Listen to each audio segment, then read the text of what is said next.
After a grueling and expensive presidential campaign season, President Barack Obama is re-elected into another term in office at a time when the American empire is facing a lot of challenges, both external and internal.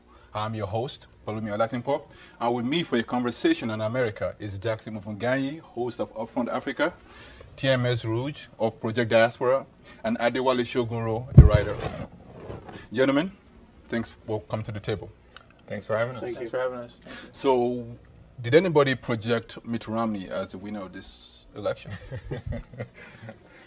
It looked very highly unlikely that he would win, given some of the changes we'll get into the composition of demographics, but as a candidate, it didn't look very viable from the outset. And so I wasn't really surprised that he lost. I think it was interesting that it got so tight as a conversation. It really surprised me that it got so tight, given his, how else can I call it, Ramnesia? How can you how can you elect somebody like that, who didn't have a firm grasp on what it is that he believed in and what the platform he was running for to represent the largest economy on the planet, and to just be wishy-washy about his decisions really gave me pause. But so, actually, the idea that it was really tight, I felt that was something that was created by the media or other skewed pollsters. It was of their making. Actually. Yeah, it was of their making. Because and we started buying into that. Yeah, it is really tight. But at the end of the day, if you look at the numbers, it wasn't really that tight. Which Nate Silver did. Absolutely, Nate Silver kind of. If you look at it this way, I mean, in certain places like Florida, Ohio, it was sort of tight, and those were very pivotal states that had to go in either Obama's favor or Romney's favor to close this election. So, of course, California that's a no challenge. California is a Democrat state, but from the onset of this thing, I sort of was a little bit skeptical. I didn't know if Obama could pull this off, but luckily things sort of panned out, in his favor. So you didn't think the selling point that he was a former CEO, he's managed a company before, he knows how to run an economy, you don't think that was a selling point? I don't think so. There's a huge difference between running, a company and running the world's biggest economy. Very, very different. Very different. And I think there was a fundamental disconnect, between Romney and the people that he wanted to lead eventually. This is a guy who made comments in closed-door meetings, videos that came out infamously that probably became his undoing, the 47% comment. But in general, there was that really fundamental disconnect with the people. He failed to connect with the American electorate on a very. Personally, I don't know. I don't think we can underestimate.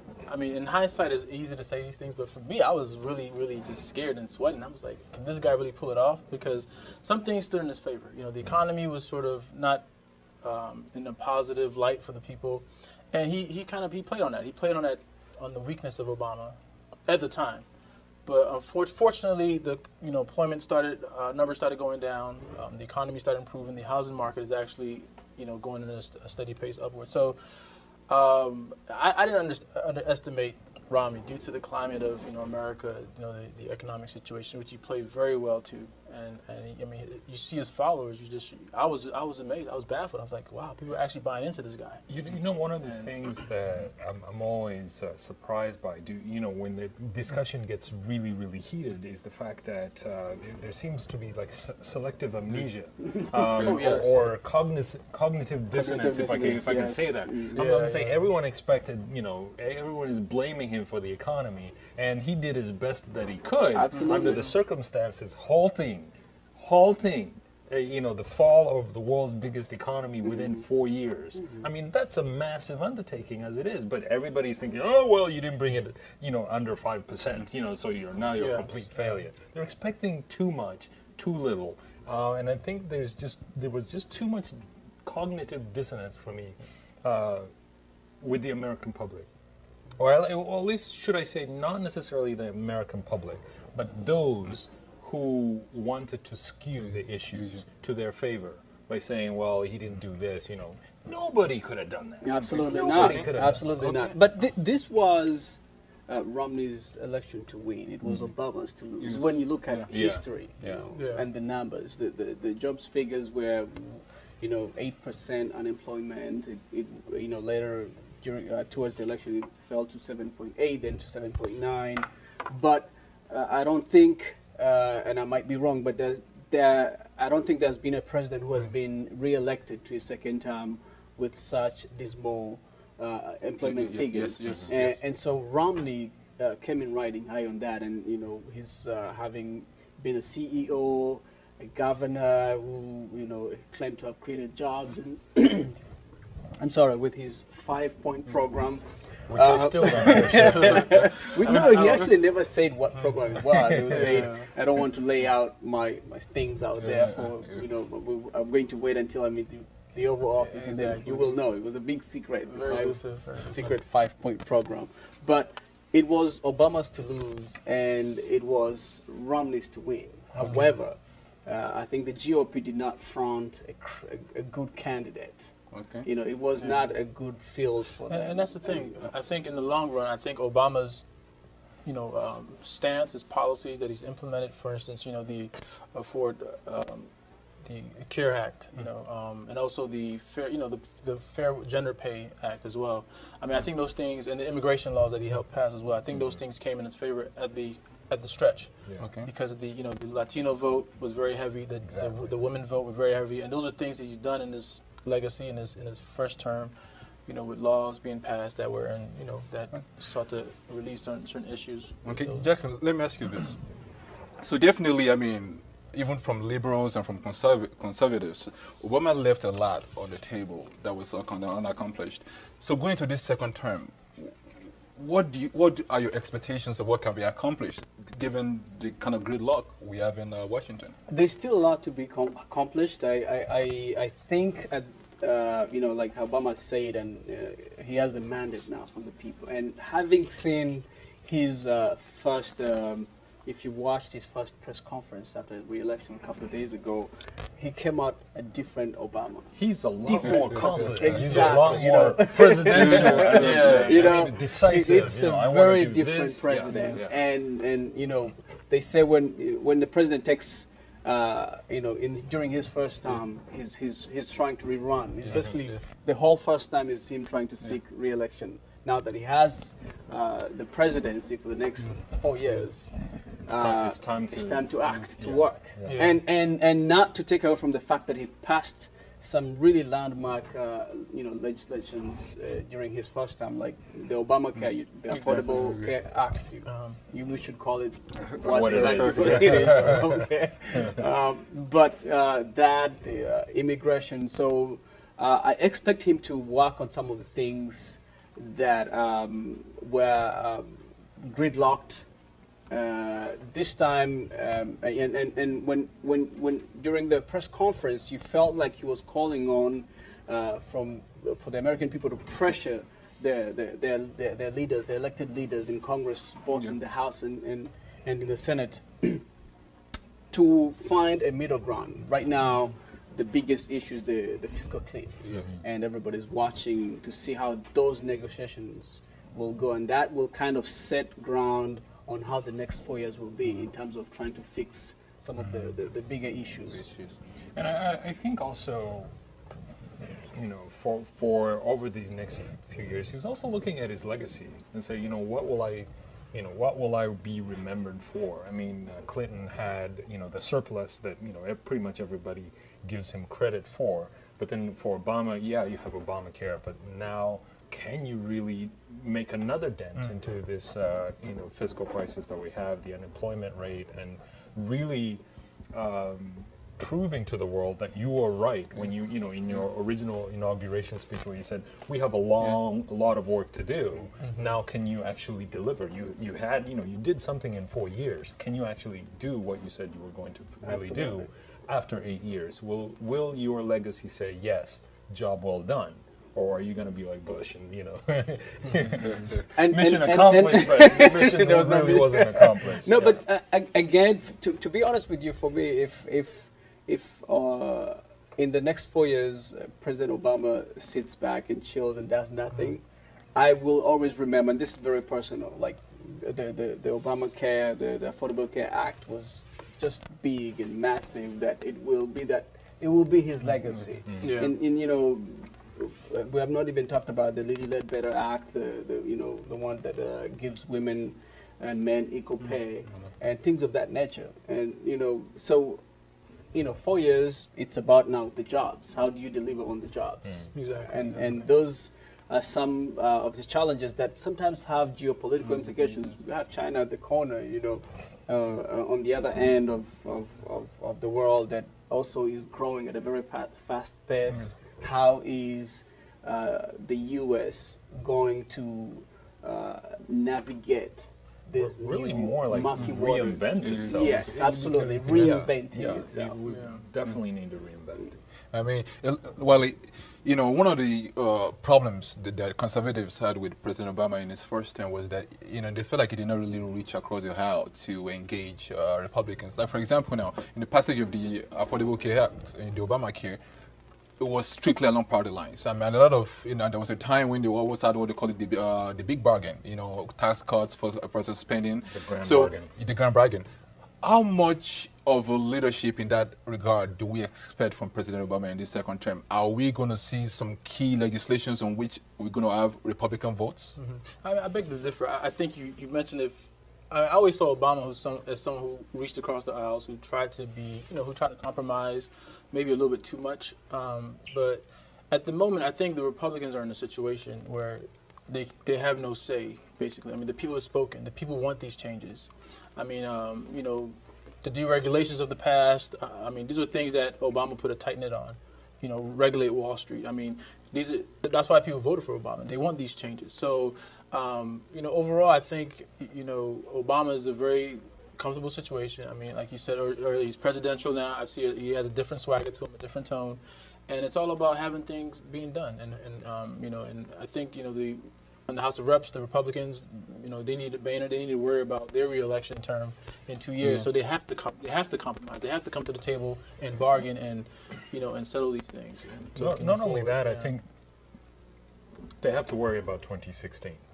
They won't have Obama to deal with because in the first time, before even Obama got into office, their number one mission was not to fix the economy, to work with this guy. I think that's they declared we want to make this guy a one-term president. Absolutely. Yeah. Who does that? And they were kind of obsessed with that to the point. And they were unwilling at even on the very smallest of issues. to they say were no. unwilling to- Whether or not it made sense, it didn't matter. Absolutely. It was like the party line was like, no, we're not working with It was you. the party of So, no. Yeah, so now they're kind of stuck in in 4 years we got to show what did we do instead of just saying we can't be saying no for 6 years. Now we actually have to show something because whatever candidate they put out there has to deal with the question: can you reach across the aisle and work with your fellow mates to actually heal the country? Exactly. Right? Exactly. Make Can you things happen. actually do that? And I think this works to Obama's favor. Exactly. And it's funny because I think, as from the different news media outlets out there,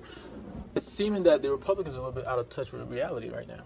I mean, you could see by their support base or once upon a time support base system, it's less and less diverse. It's, so they need to sort of recreate their image. And I think this is an opportune moment for them to do that, to try to solve the nation's problems, before it becomes a crisis. The biggest issue that has caused a gridlock is a document that was signed by most of the Republican legislators that No tax. The no tax. They will not. They promise not to tax. Oh yeah. To increase taxes on the rich. Can we get a similar document for our African presidents? Can you have a no corruption document? Can somebody come up with That would be and have all of them sign it? I think that would just be perfect. It's like the Holy Grail. They're so attached to this document that they're unwilling to compromise. At least that was in the first 4 years. Yeah, the Grover Norquist. Exactly, Yes. Grover Norquist. Now, as they start off a new term after the defeat And Obama's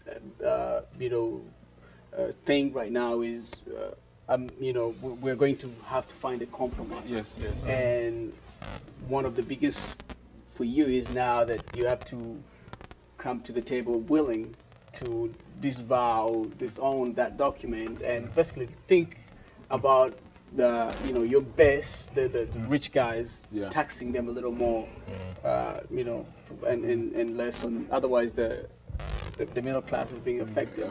You know where I think Obama could win here is that if he goes after the Grover Norquist document himself. I mean, the Republicans are unwilling to, in front of their own voting base, to actually go against the actual document. But I think it will provide better impetus for actually putting that document aside, and that your signature is on that side if it's completely discredited by everybody. Right. Yeah. And you set up a reality when you're like, it is fiscally impossible to fix the situation the United States is in without a balanced approach to dealing with this.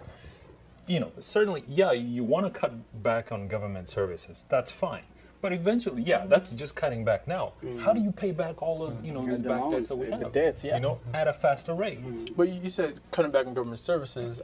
That's such a small portion of the nation's budget. I mean, they've talked about defense spending too. Defense Defense. spending. Okay. I didn't.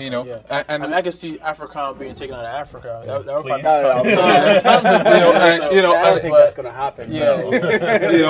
one of the points or concerns that all this gridlock raises is the fact that you have so much gridlock in Washington that nothing gets done, and meantime you have places like China, Russia, Brazil, moving at a lightning speed.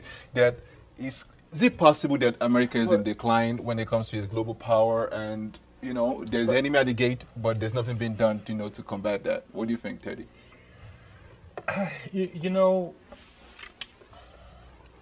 It's a tough question to ask because in what area is America declining, right? There's so many other areas. Okay. I mean, if we look at the private space industries, America is not declining. Okay. If we look at mobile devices and innovation, America is not declining. But from an overall perspective, is it 5-10 years going to be the largest economy on the planet? Probably not.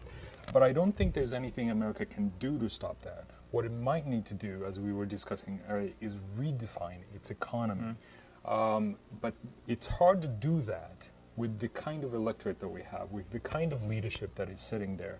And I think we were also talking about cognitive dissonance. It's hard to tell the electorate that the jobs that you want us to create are not there. We kind of need to redefine this entire system to be responsive to the globalization of the workforce, which is going to increase. Because if you look down 10, 20 years, with Africa rising the way it is, who is the next, massive, cheap workforce that is coming up? 500 million youth that are going to need to be needing jobs. Absolutely. First it was China, and then it's going to be a little bit too expensive. Then it was India. Now it's getting a little bit too expensive. Africa is the next workforce. Absolutely. Now, one of the reasons why I wouldn't go as far as saying that the U.S. is in decline is in relation to other countries, other powers that are coming up like China, Brazil, and India, all that is that the U.S. was far ahead of the game. That most of these are really playing catch up, Exactly. And like I think it was President Obama who said it. I wouldn't really bet against America. Okay. I mean, these guys are very creative, and TMS say that when you pinpoint on different sectors, they're still ahead of the game in so many ways. And one of the things that really give me hope about this country is that they put a lot of money in research, billions of dollars. They will cut everything else, but they still have a lot of money that goes into research and development. Yeah, both private as well as public. Yeah.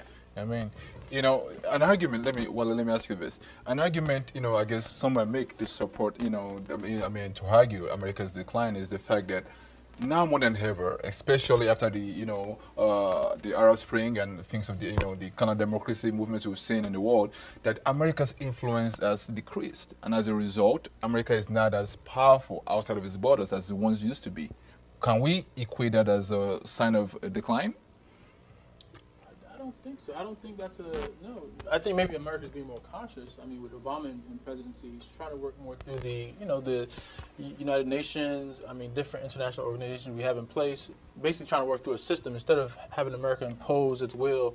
Has during the Bush era. I mean, this is something that Obama, I think, has done well in terms of regaining America's respect and prestige in the international community. So I don't think we're declining because of we're less less intervention in other nations, and I think rather we're trying to a new scheme, probably a new approach to international issues. New strategy, It's a different world, so you employ different strategies. Exactly. Foreign policy strategy, and I think they're trying to play more on the soft power. Exactly. Than Teddy Roosevelt's big stick. Absolutely. And we have less resources. We can't afford to go into a full blown war like we've done before in the past. So.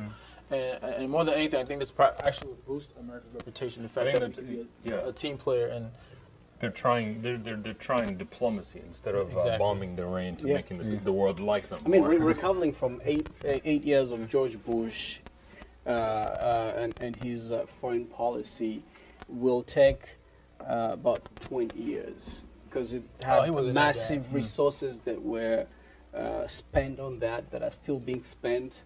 A lot of commitment, U.S. Manpower and resource commitment that was made. No, I'm talking about and he made it during that time. I guess it was at a nexus, and he didn't realize it. But the world was changing at the same time when he was still following the 90s, 80s foreign policy strategies, which is also interesting.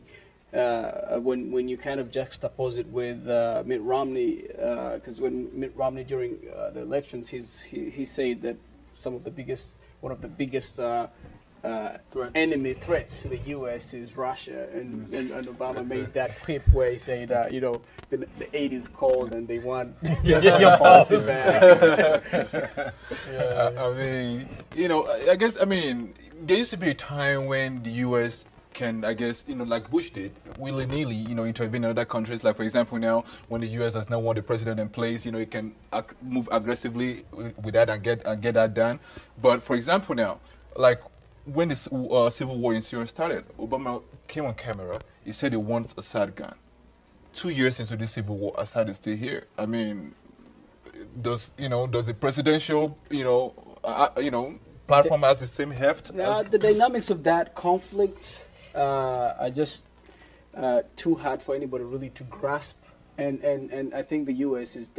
just doesn't want to commit either resources or even political level to support any, because they have their own challenges. As we have seen, the ongoing conflict. We have to remember our history. I mean, you mentioned amnesia. I think we were in a war in Iraq, Afghanistan, these places, and the American public, there was so much outcry. Why are we intervening in these countries? So when Obama came to presidency, that was the one thing he spoke about, how he wanted to end certain wars. I mean, he didn't. So you take that into account, and you see why we can't just step into another country and just impose our will. I mean, that's something that he's representing the people, and he's promised them.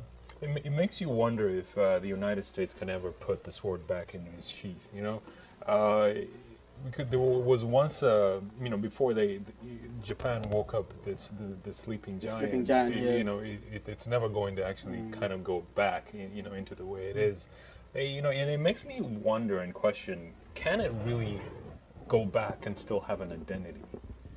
Where it's defense through, it's proactive defense, right? It's not, okay, we got rid of those guys, now let's go back, and take care of home soil. It's like, we're going to go take care of those guys, and then we're going to keep an eye on them. We're going to stay. That's the way it is. We're kind of going to squat there and have a presence because it's a deterrent. Which I think is the biggest foreign policy blind on Bush's side, having committed troops to the war in Afghanistan, having seen what happened to the Soviet Union, Russia at the time, but like you're saying, it's how does it? It's really hard to intervene in a conflict or kind of create a situation where you're involved and then disengage completely, and we also have other countries that are now, maneuvering. We have more.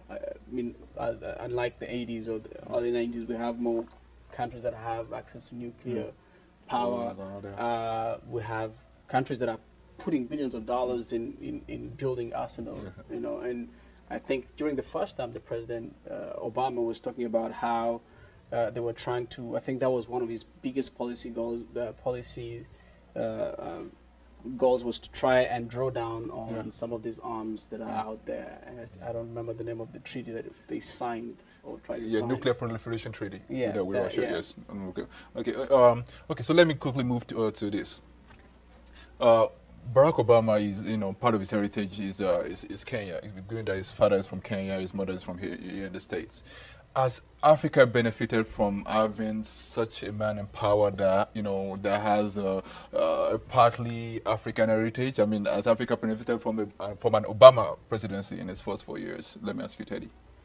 Yeah, that's a tough question for me to answer. I mean, if you're Kenyan, obviously you have some pride writing for you, but what does it do for you from a tangible perspective? What does it mean for us to have one of ours in the office, the most powerful office in the world? Are we actually going to benefit in any way? Because he obviously can't show favoritism to one country or another. He hasn't even visited Kenya yet while he's in office. He's kind of gone around it, as a matter of fact.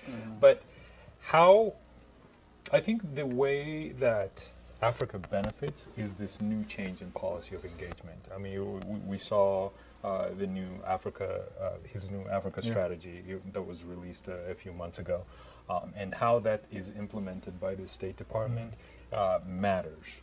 It's in the implementation, not so much the words. It's those details that you don't see on the ground that are happening to change the perspective and open up markets and look at the continent as an investment strategy as opposed to another military base.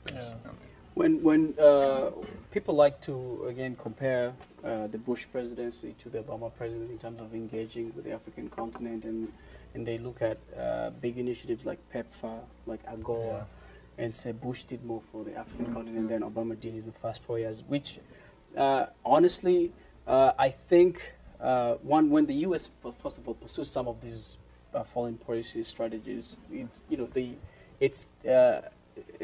there's no big change when another president comes in. But on the other hand, I think what President Obama has tried to do is to engage less with the leadership of the continent and more with the youth. Exactly. And you've seen this Young African Leadership Initiative. And those stories are hard to report. Exactly. They're not sexy. And when he went to Ghana, he spoke and talked about a continent that is over 60% of under the age of 25, and said we need. And then he also talked about we don't need strong men. We want strong institutions. And you see the less African leaders have really visited the White House than the young people who are young entrepreneurs, young leaders in their local communities, and those are the future leaders, the leaders of tomorrow. And I think that sends a very strong message to the leadership on the continent, but it also lays a very great foundation. I mean, so do you see Obama putting more pressure on African leaders to push for democratic reform in this next 4 years? Personally, as a man who's from Nigeria, we had the Occupy Nigeria movement, and young protesters, and they were getting shot because they wanted, they wanted their own political, economic, be in charge of their own self-determination and so forth. They wanted more rights. And I was sort of a little bit disappointed with America in terms of not even acknowledging what was going on in Nigeria. Of course, when there's an oil issue, it's spoken about. When there's a threat to, the oil reserves in Delta is always spoken about. But do I envision Obama saying, speaking on the issues in Africa or Nigeria or Kenya or where else? I mean, I can only go by history. I haven't seen a lot of American intervention or discussions about Africa unless it comes to need for resources. I'm just being frank. So do I see him changing that? Deviating from that agenda? I don't know. I don't see it. Maybe I'm being pessimistic, but I don't see that happening. But I as someone who's is privy, I won't say where, but has a little bit of knowledge of the kind of programs that you've been talking about that are engaging in Africa's use, I think that is absolutely the right strategy. It might not get a lot of press, Right. but it is the most effective. Let's look at demographics alone. I mean, the leaders that we're talking about are in the top 3% of our population over the age of 65. 3% of the population are over the. Look at our life expectancy. 58. Yes. All of those leaders are over 65. They're borrowing time. Borrowed time. Why do you want to spend resources talking to them? Exactly. What do you want to spend resources talking to them? Talk to the other 70% of the continent that is actually going to be linked. Engage with them first, especially when you don't have the money to compete on an economic investment perspective. Like China. One thing about, I mean, I don't know, you guys probably have more exposure and experience in this domain, but I mean, I want America to be more vocal about some of the human rights issues that are undergoing in Africa, especially when it comes to people trying to gain their own political rights, autonomy and so forth. I want that to be more.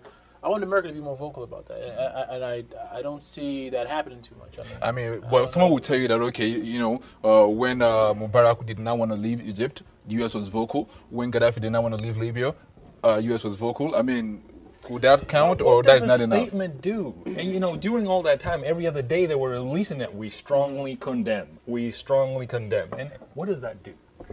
It's a catch-22 situation for the U.S. One, they don't want to appear as being too interventionist because then you will complain that they're so much into our business. But then when they step back, they'll see people say, "Why aren't you're shouting at some of the abuse here?" I think what they've tried to do is to see these organic movements, local movements that whatever either social political changes that are people led from local communities and not something that is pushed from the West. And that is something that I really like. I think that we should promote, encourage that. Do not wait for the U.S. to come and put pressure on your leadership. Exactly. Do it yourself. Exactly. I guess for me, when I look at, for instance, we have the State Department, the ambassador's office in Nigeria. You look at some of the agendas they push forward in Nigeria. It always deals with things like birth control or immunization. Things that I kind of find, not very pertinent to the needs of the people. I mean, be more vocal about people having political rights, and rights. And in Nigeria, unfortunately, I think that's being taken from the people. But I don't want to go all day. I could talk about that. Definitely, we could go all day talking about this. Thank you very much, guys. I appreciate you guys coming, and it's been a wonderful conversation. Teddy, Wale, Jackson. This has been a Conversation on America. I am your host, Pelumi Olatinpo. Thank you very much for watching. Until next time.